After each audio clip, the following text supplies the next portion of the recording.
Yep. I'm going to be talking about Bushido, which is a tabletop miniatures game set in the Japanese lore and setting. I really like it because it's a small board, it's a low model count, and it's got a really, really interesting mechanic in terms of its fighting mechanic. Every single encounter you'll have will feel like your normal Japanese samurai duel. It'll feel like that, and anyone can technically kill the other opponent, no matter what their strength is. So I'm going to be talking about this video is the mechanics of the game, how it kind of works, and a few bits and bobs linked to that. Now I'm going to start with talking about the board. So this is a board I made. It's 2x2, which is the kind of the classic size for Bushido. You can go a bit bigger than that. It's really up to the players. So if you want to make it slightly bigger, that's absolutely fine. Terrain does matter. There's cover as well, and in this game, there's objectives, like most miniatures games. Okay, so rather than just deploy one side and the other and just kill each other, there are objectives to kind of go with the game. Now, the rule book to get this is GCT Studios is the company that made it. And if I bring up, they have a free rules download on their website, so you don't have to buy the rules. You can get a starter set, which I'll talk about in a bit later. But effectively, you've got baseline deployment, which is on one side, or corner square deployment. The game length can be variable or fixed, and there's victory conditions for each of them. So these are I think it's three in the three in this core game. Now, people have made loads of these scenarios, fan made as it were, but as you can see, Sikyo or idols are usually the most the classic ones. Let's go for idols. As you can see, we're looking at a 2x2 board here, as you can see, 24 inches by 24 inches.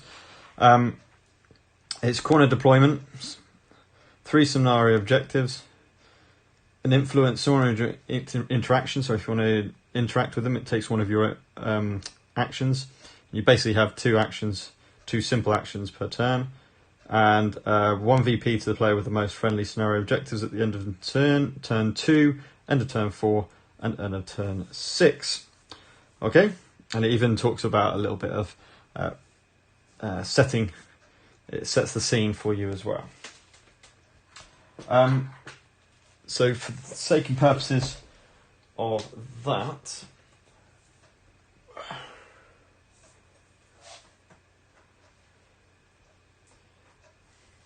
now if you managed to watch my amazing painting live stream earlier, you would have seen these being painted up.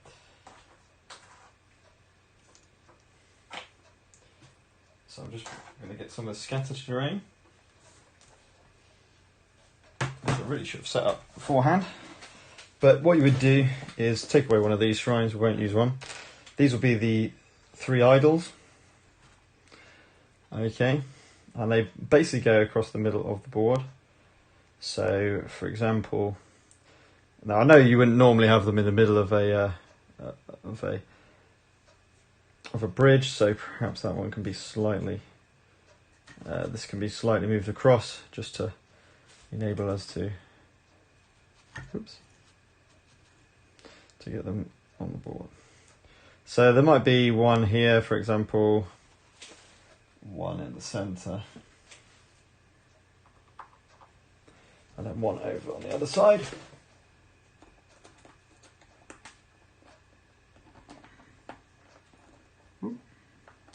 If we can get that on. There we go. So you set up your idols, then let's finish setting up this board.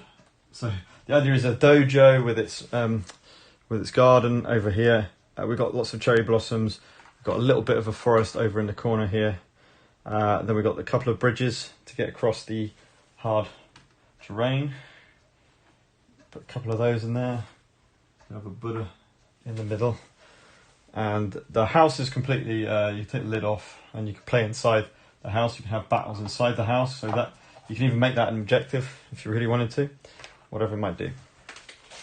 So just like a normal miniatures game, movement via inches on a tape measure. But I want to talk about the differences as well. So you would set up in corners, so one corner over here, one setting up corner over here. And the two teams that I've gone for the Prefecture of Ryu, which is kind of like the classic town guard military faction, and then the Ito clan, which are kind of snake poison clan. So the leader of my Prefecture of Ryu is Hiro Takashi, who's this chap here. These are all metal miniatures, by the way, by GCT Studios. And you kind of buy starter box sets. Then we've got Hanso. Here's a Gungo.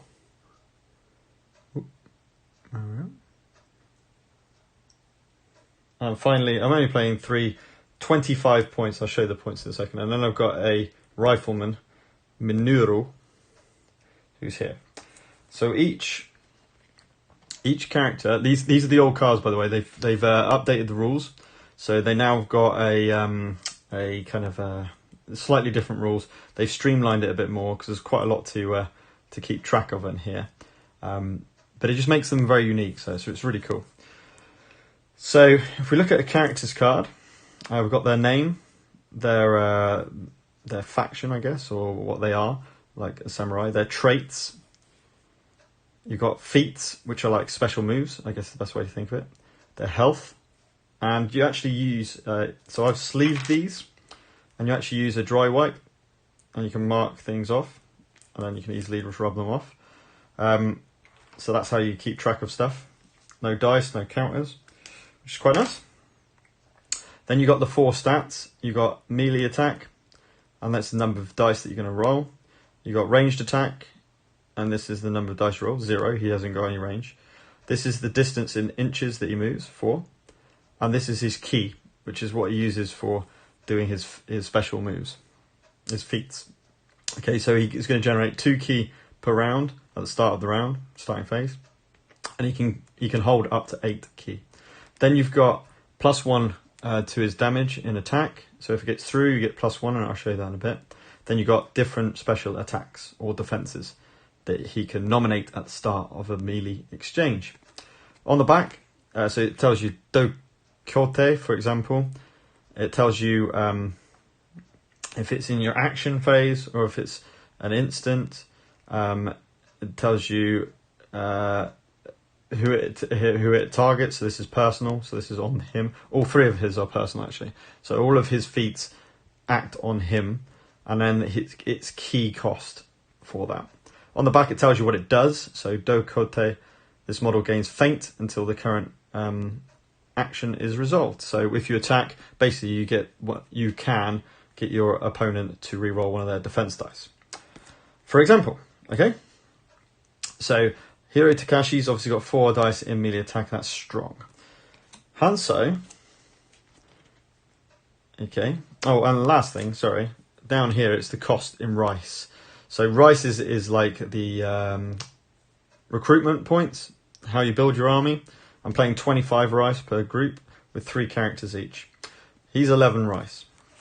Hanso's 9. He's an Ashiguru, sorry, as well as Minoru is also Ashiguru, but he's a gun, so he's kind of like leader of them. Traits and fates, obviously.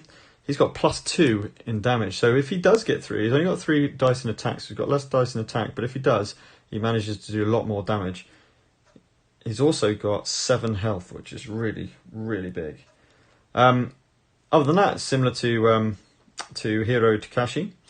If you see this is the amount of ki. Remember the stuff you use for like special power for feats and so forth. So it's kind of like their energy, I suppose you could say. But if you spend this, you get an extra dice. So if you spend 3, he can get an extra dice. Finally, Minoru, and the difference with him is, as you see down here, he doesn't have any bonuses melee. He can do a melee attack, but it's only 2 dice. He's got a ranged attack for 3. And what you look at down here is this is what you look for your ranged attack. It's +4 in the damage count, so it's massive amount of damage if you can get through. Is range 6 inches, 12 inches, 18 inches for short, medium, and long range. And he's going to be rolling 3 dice for that attack. Shooting is slightly different to melee in the sense that it's not an opposed attack. It's literally just a kind of test. So it's not an opposed test. He was only 5, which is quite nice. But the problem is he's cumbersome, so he can't move and shoot, and with a heavy cumbersome weapon, so he can't move and shoot. So if he moves at all in his turn, he won't be able to shoot. And also, without using this, 3 shots per minute, which costs 3 ki, he will have to shoot, and once he's shot, he gets a reload 2 on that, which means you need 2 turns to be able to shoot again. So on the 3rd turn. Okay, so that's Prefecture of the Ryu. It will be within 6 inches of the corner. So actually, it's quite long. And remember, we're going for these objectives, so you can almost get started straight away. So let's say he's going to start there, he's going to go there, and he's going to start up here with a nice line of sight to get around. Okay. So it is in inches, so you might as well go as close as you can. Okay. You do a roll-off priority and deploy as per usual rules with most things, but I just wanted to get things up and running so we can talk about it. Next, we've got the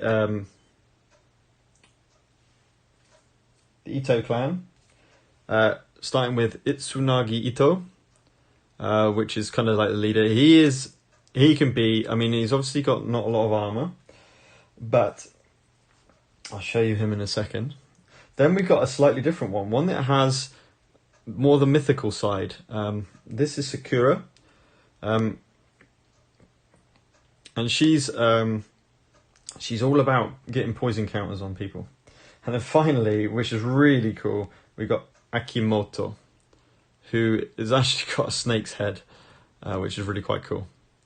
So this is Akimoto.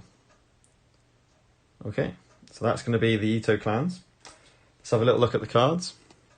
So following the same way, 4042, which kind of looks similar to the other one, except it's only a 2 cost to get the melee up. And also, you can spend ki to get basically an extra inch on his movement, which is really cool. More traits again, more feats, +1, and then special attacks.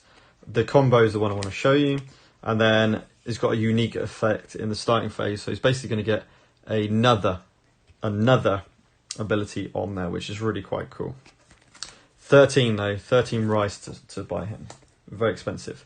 Right, Sakura, as I say, is very different. Only 2 in attack, no range, 4/2, so it looks pretty rubbish if we look at that. She's got channels, which is really good because you can give your other members, your allies, your ki, and you can spread that amongst them, which is really cool. But she's got some feats, 2 feats, which effectively, especially Psychic Venom, which is like a spell. It's the best way to think of it. It's like a spell, which you do an opposed test, but on ki, not attack. So you look at so this is 2. So if she does it on either Hanzo or Hero, that's going to be 2v2. But if you're successful, the amount of ki that you use to cast it, that's the amount of poison counters. And it's basically like damage at the end of the turn, which is really cool. Then she's got Protect the Mother, which basically just puts poison markers on anyone she's engaged with base to base. So there are lots of things. If you look at that BTB, base to base, you can't use Psychic Venom if you're engaged. For example, S means simple. It's a simple action to do it. And it's TA for a target. So you target a model up to 8 inches away, and there's the cost, which is X. So it's the number of poison tokens you'll put on. Blood of the Okri is actually when they do an attack and they're successful, they start to put poison counters on to their players, and that's what Akimoto's all about, being the venom attacker, the Hebemamon.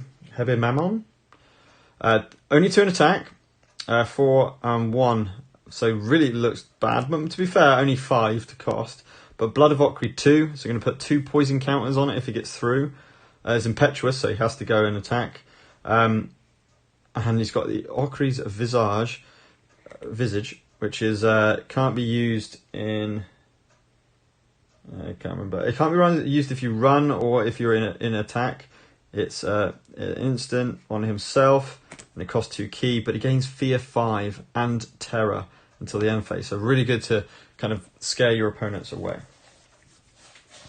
Okay, and then you get set up on the other side. So, yeah, so kind of from the corner here. So let's go for, he's going to go and just grab this objective. She's going to step there, and he's going to go right in front of her. Like so. So we've got them deployed. You then do a roll-off to see who goes first. He has got leadership 6. Okay, we're not going to bother with any of that. All we're going to do now to talk about how all the dice mechanic works. For each team, you'll need 5 dice. 5 seems like it's a good number. 5 of 2 different coloured dice. So I've got blue and black for Prefecture of Ryu, and I've got green and white for the Ito clan. Now, why this is important is when you do a melee exchange, and it's really just during melee, you will pick up dice equal to, you're going to be using dice equal to the melee attack number. So for hero 4, right? But in secret, you're going to decide how many of those dice are going to be for attack and how many are going to be in for defense. So, for example, let's do a...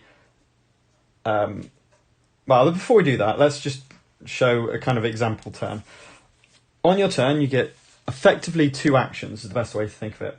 But they have to be simple actions. Now, simple actions could be move, interact, in this case, interact with a idol. And remember, at the end of the second round, how many of these idols you control compared to the other one effectively gives you the VP. You can attack, which is move your movement and then engage and make an attack. Or you can run, so you rotate and then you move in a straight line. You'll notice on the base of each of my figures, I've got a front-facing mark. It's direct facing forward, and then 2 sides, 2 little marks, 90 degrees to that. So you can see the front arc of this character is here. That's really important because you can engage characters on their back arc to surprise them, like an ambush. But you also need to know where that front arc is. So if you run, which is 1.5 times your movement. So Hanso's movement is 4, plus a half of that is 6. So instead, you can actually run, for a simple action, 6, but it has to be in a direct straight line, and you can't go through things. So he can certainly do that, more like that. Okay? Then he stays facing the direction that he finished with. Then you'll need some kind of counters to show either they have used 1 action or are exhausted, i.e. 2 actions. So I usually use these little key counters. I turn it upside down to show that they've used 1 of their actions, and then fully over to show that they are exhausted. So he's done 1 action. He's done. So once you do 1 action, you move over to the other team, and they do 1. So let's say here, Itsunagi actually does a run forward. Now the problem is, as you can see, there's a Buddha in the way, so he will have to rotate like this. And he's also got 6. He's not going to spend his key to go any further. And he moves up. Like so. And again, we've got that. Okay, and now it moves over back to this turn. Now you can activate any character, so I can go with Hero again. That's not Hero, Hanzo. I can go with Hanzo again if I wanted to. And that's the idea of this. The other thing, which is really important, is if, let's just fast forward for the sake of purposes of this demo. Let's say we have a situation like this. Okay, so Itsunagi Ito has done one action. Hero has not. He declares a melee action, so he moves his distance, which is easy to get in because he moves 4. Then every figure has a 1 inch control, zone of control. You just have to reach that zone of control, and then you are automatically engaged. So if he came at zone of control like this, you go to 1 inch, you stop, then you face each other, and you engage. Okay? Now, even though it's Hero that instigated that engagement, they are both going to use an action to do this. So at the end of this action, Itsunagi will actually become exhausted, and Hero will just have used one action. So let's do this attack. So let's bring out their cards. Okay, so a few things in this. Obviously these are quite strong characters, so they've got a few extra rules. They both have martial prowess 1. That means they can re-roll an attack dice each. Okay, one of their dice each when they do their attack. There's a few others, but all I'm going to worry about is armor on Hero. So they both have 4 each. Itsunagi, however, has 2 ki in this round, so he spends the 2 ki to gain an extra dice. So now Itsunagi is rolling 5 dice against Hero's 4 dice. If there are some melee modifiers, if the model is exhausted, so if Hero survives this, he can attack Itsunagi again, and Itsunagi will be rolling 1 less dice because he will be exhausted. If he's frightened, remember, Akimoto can cause fear, therefore frightening their player. It basically loses them a dice. If you outnumber the character, so if I had Hanzo here as well, I bet he was exhausted, he still counts as support, and he gives you -1 per each model. So -1 dice to the attacker for each model that he's a thing. If they're prone, if they're knocked prone, -1. And if they performed a run this turn, -1. Also, if they're surprised, that means attacking them from their back arc. So if Itsunagi was like this and you went in, you would spin him round, but you will have surprised him because you came in through the back arc. That would have been -1 as well. So when we're looking at melee, there are these dice modifiers. It links to the amount of dice you're rolling. Let's say it's just 5v4. So first of all, in secret, he would take all of his dice and he would decide how many he wants to put in attack, how many he wants to defense. Now, the important thing is, Hero initiated the attack, so he's the active player. He will get to attack first with his dice. So green are attack and white are defense. So let's say in secret he decided to go with this. With 4 dice, you need to be careful, Hero, because he knows that with 5 dice it's very likely Itsunagi will have the defense dice, so he could well survive this. So he doesn't want to go completely defenseless, but he has got a fair amount of armor. So he's going to go in with 3 attack and 1 defense. So you can choose any combination you want. If you wanted to basically try and effectively 100% block it, you would put all your dice into defense, for example. So maybe Itsunagi could have done 3 dice in defense and 2 in attack, which means he almost guarantees hopefully not to get damaged, but then he can really pay dividends still on an attack. But in this case, he's going full-blown risk to really maximise his attack, because the next thing you do, starting with the active player, you decide what attack you want to do. So he's going to go for a critical strike attack. Now, a critical strike attack, when we get to wounding, if he rolls a double, you take out the model no matter how many wounds you take. You do. So that could be really good. Itsunagi is going to go with combo attack. Now that's really cool if I can get through, and that's why I'm using so many attack dice. So, once that's been decided, you both roll your dice. So remember, this is attack and this is defense. Let's have a look. Oh wow, okay, that's pretty bad. In attack and defense. Now, start with active player. Do they want to use martial prowess? Ones, by the way, natural ones are just taken, they're not even counted towards anything. So that's going to be a definite roll for him. And he gets a 6, which is the strongest dice, of course. Does he want to keep the 3 in defense? So he's going to be going through. Let me just show you what how attack works. 6, you take your highest dice, and then you add 1 for each dice that isn't a 1. So this would be 6, 7, 8. If he's defending, that's a 3. Remember, 1s don't count. And 6s, if you get more 6s, they count as +2 rather than +1, like most dice. So at the moment, it's going to be 6, 7, 8 against 3. That's 5 left over. That's going to be a lot of damage. So he's probably going to try and get a little bit higher on this dice. And he gets worse. He gets a 2. Never mind. So, 8 versus 2 with critical strike on. 8 minus 2 is 6. So this is where you go on to here. So you get the total in the attack, take away the defense. So this is 6, 7, 8, take away 2 is 6, and you look down this column. Now, Itsunagi has 6 lives, so it's very likely he's actually going to be taken out here. Basically, a 6 plus, because he has no... Yeah, he's got no armour. So you roll 2 dice on the wound chart, and then you add up those 2 scores, plus the 1.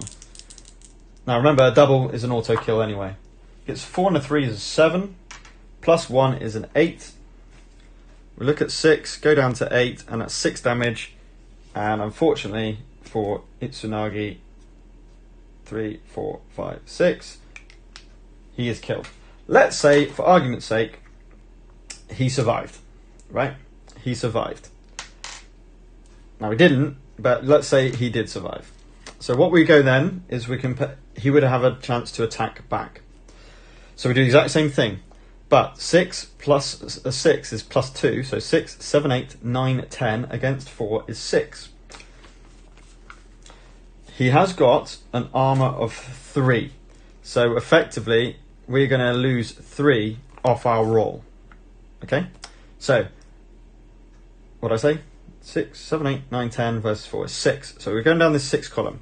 Now, because he did combo attack, what would happen? You roll on the 6, then you roll on the 4, then you roll on the 2, then you roll on the 0. So he's effectively going to get 3 attacks with decreasing amounts of damage each time. So on the 6 first, and we're going to have to take away 3 from this, but we're adding 1, so effectively a net 2. We're going to take a 2 away from this. So 6 on the 6 is 6. Take away 2 is 4. So he takes 4 damage. 7 plus 1 is 8. Take away 3 is 5. So on 5, it does 3 more damage, and that's enough to take him out. So you can quite clearly see it's relatively, not relatively easy, but it can certainly happen that you take out models with powerful characters quite easily. Now, obviously, other characters can take them out as well. So it doesn't have to be a super uber powerful character. But, you know, melee attack is very much like you would imagine a samurai sword fight to be like. Now, shooting can be really powerful, but it's a bit harder. So let's say he was going to shoot at him. You would check the range. It's going to be short range, I think, because his range, if you remember rightly, was 6 for short range. Oh, actually, it might be out of 6. Sorry, it's out of range 6. So it goes for medium. So medium, your target is 5. Short is 4, and long is 6. It's normal size miniature, so no pluses or minus for that. He's not prone. He's not supposed. He's not done a run this turn. Let's say he did. Let's say he did.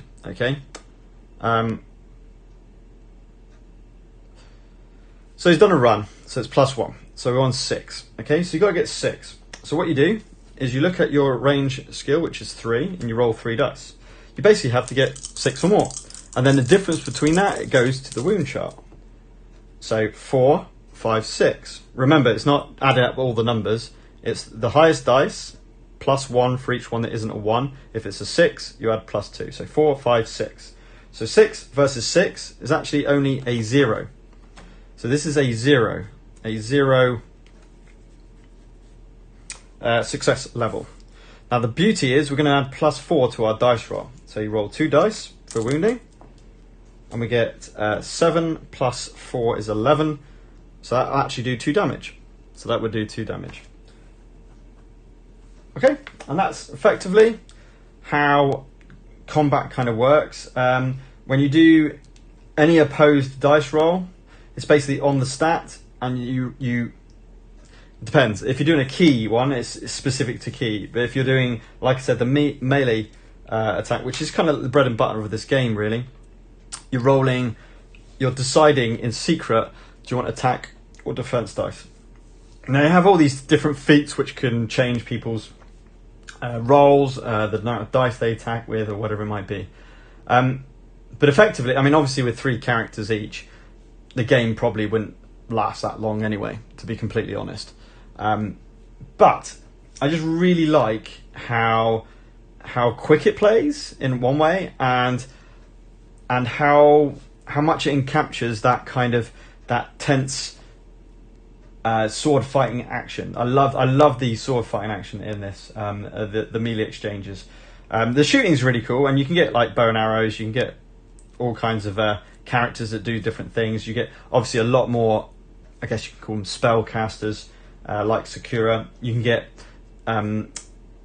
people that put status effects on you, like our poison or whatever it might be. So some really cool mechanics which go in place.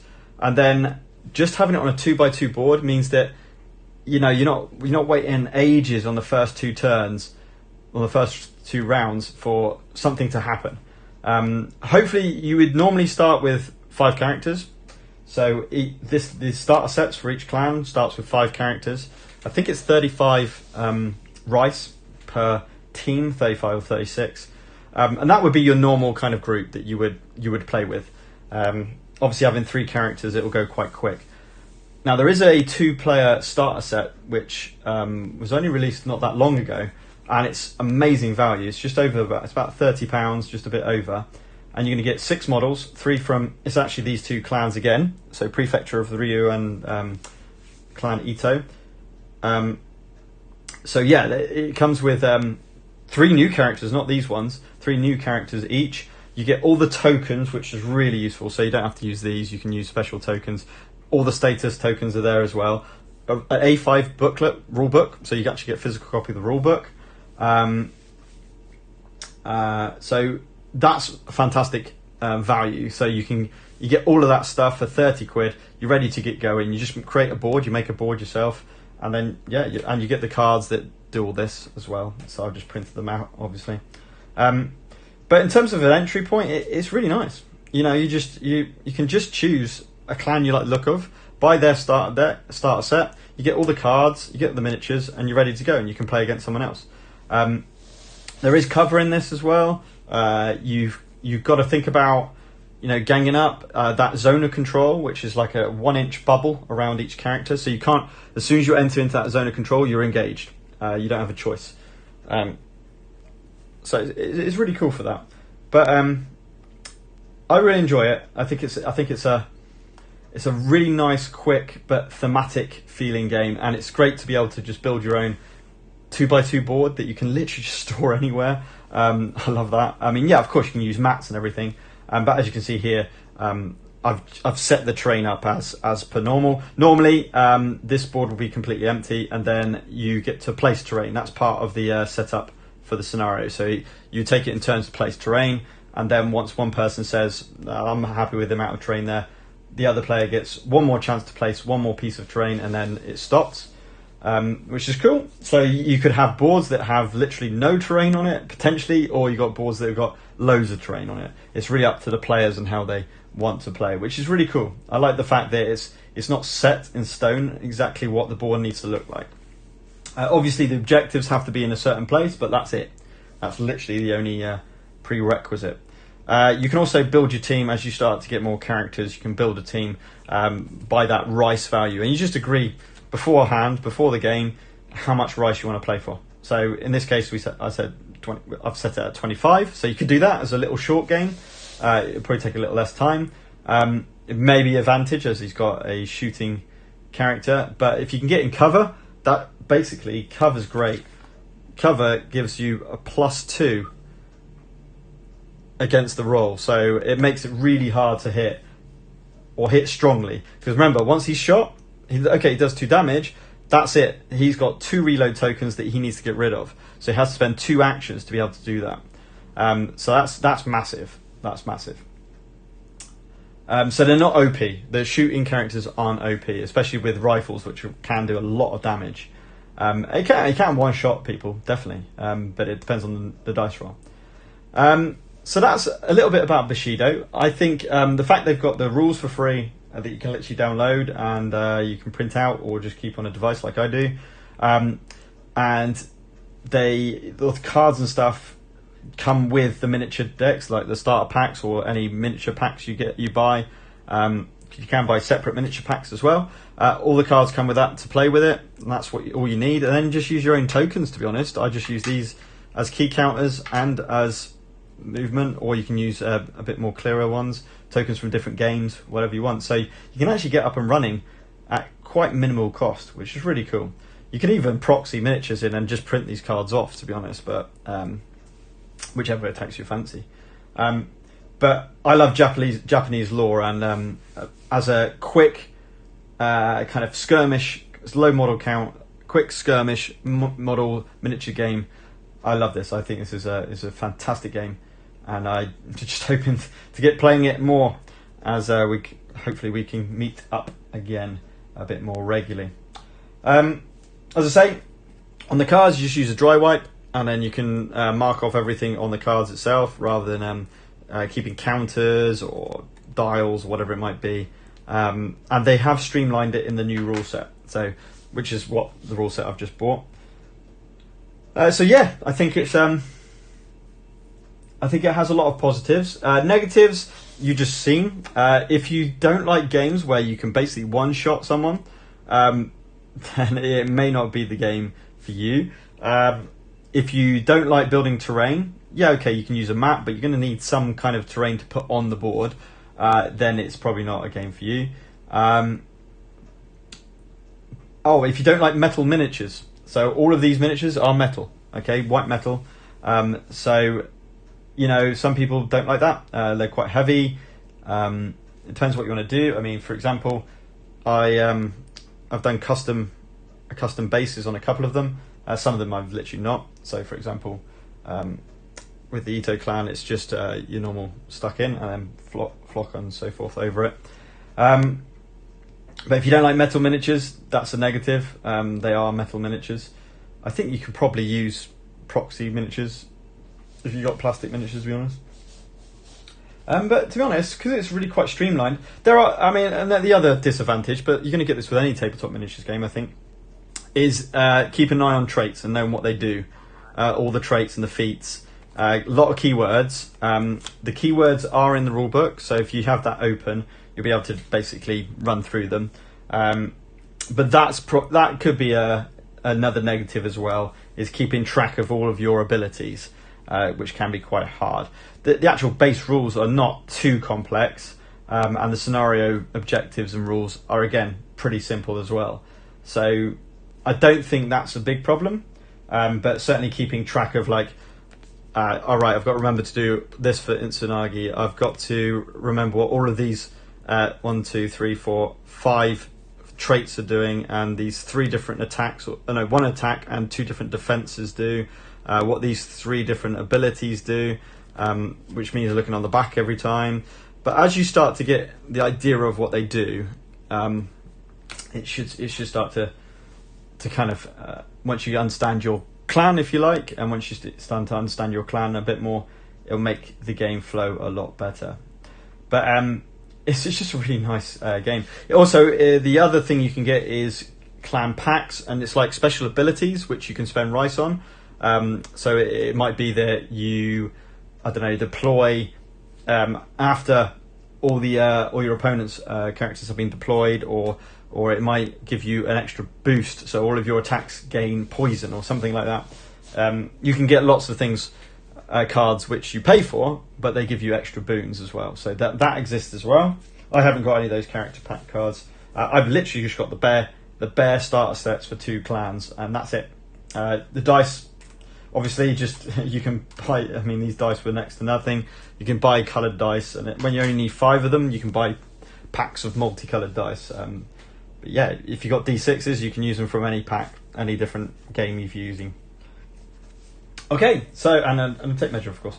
So that's a little bit of an overview about Bushido. I really like it. I think it's a great chance to build some boards that are easy to store. That's a big thing for me. I don't have a lot of storage for terrain and storage and all the rest of it, for mats, boards and all the rest of it. So I keep all of this storage in one tin, and then this just goes on top of my wardrobe. It's flat packed. I just put it in a bin liner, and it stores fine.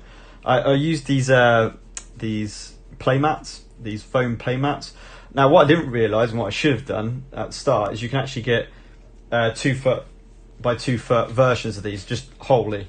And then they've also got these little joining parts, and you can actually join them together. But this makes it really light. I've put a piece of MDF on the bottom, a thin MDF to keep it so it doesn't curl. And it works really well. So it's quite light to transport around, but you can dig into it. So that's how I've created this river. By having the kind of foam board, you kind of dig into it and you can create those foam. And then it was just a bit of green felt, some sandpaper over that side, some gravel over on here, little stones and stuff like that. But yeah, you can create whatever terrain you want, whatever board you want. A lot of people will use mats, obviously, because that's nice and generic, and then you can literally place stuff around that mat without having to worry about that there's always going to be this river going through it. But I quite like thematic boards that look quite nice. Okay, thanks for watching, guys, and that is